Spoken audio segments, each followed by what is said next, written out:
Welcome to Area DMG. Welcome back to Area DMG. I'm your host, Philip Wesley, the Mile High Mouth, and today we're going to unbox the thing that you saw in the thumbnail, which would be the TurboGrafx Entertainment Super System, the TurboGrafx Mini. I have a problem when it comes to mini consoles. Here's my Sega Genesis Mini. There's my Super NES Mini. There's my NES Mini. There's my PlayStation Mini, or whatever they want to call it. There's my C64 Mini.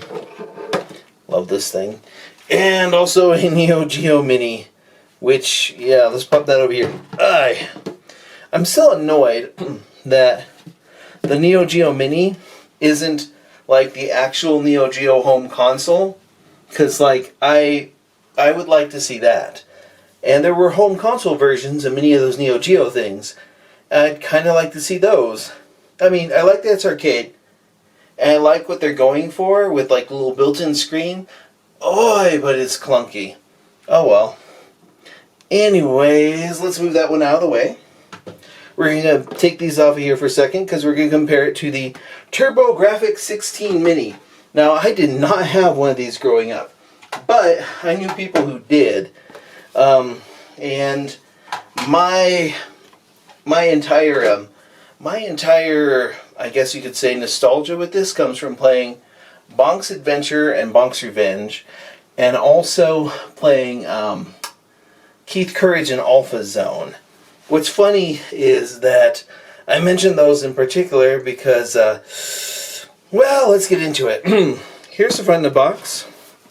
Here is the side of the box. Woo! Top of the box says, the next generation video game, TurboGrafx 16. Other side of the box, yeah, the bottom of the box. And on the back of the box where it shows off all the games.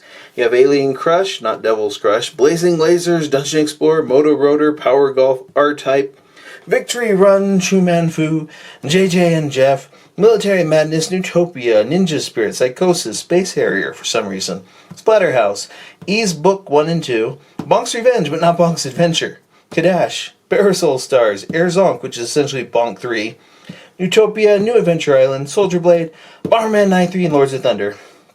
I also have PC Engine games, which are mostly untranslated. Now, many of these are kind of the same ones. I mean, let's see, you have The Kung Fu, Jessica Necromancer, Galaga 88, Fantasy Zone, Dragon Spirit, Apparel, Gottibalt, Nectaris, Dungeon Explorer, Newtopia, PC Genjin, Ease 1 and 2. I know, there's a Japanese version of it. The Genji and the Heike class. Super Darius, Superstar Soldier, Dame Kakamura, something, I think that's Ghouls and Ghosts. Legend of Valkyrie, Aldines, Seri Senshi Spriggan, Newtopia 2, Gradius, Salamander, Super Momotari Dentetsu 2, Ninja Ryukenden, Star Paradior, Spriggan Mark II, Snatcher, which is untranslated sadly, Gradius 2, Gopher no Yabi, Cho Aniki, what? Akamoji Dracula X Chi no Rondo, so Rondo of Blood, Bomberman 94, and Bomberman Panic Bomber, and Genga Fukai Densetsu Sapphire. Yeah.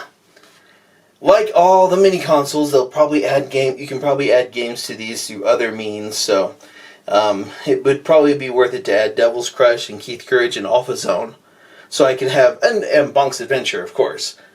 But yeah, those are the games that are in here. Interesting, it's rated M.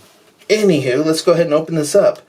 Luckily, it doesn't look like there's I don't have to cut through anything to get to this, so that's good. Okay. There we go. Let's go ahead and, come on, pull that out. It's like stuck. Now this got delayed for a bit, which was really irritating, because I ordered it, and it was supposed to be out, I think last year, and then like people were saying, oh, I got this from Konami, or I bought this one from an import place, and I'm like, oh, Okay. You get instructions. Right?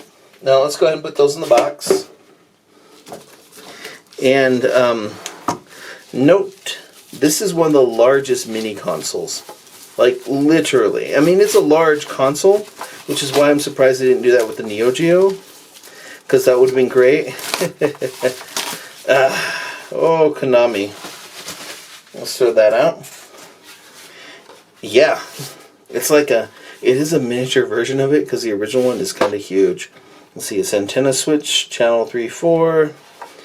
A couple things here. See, it's got a little thing that locks the card in, but there's no card. That's your power. 2 here, which is funny because the original one had like only 1.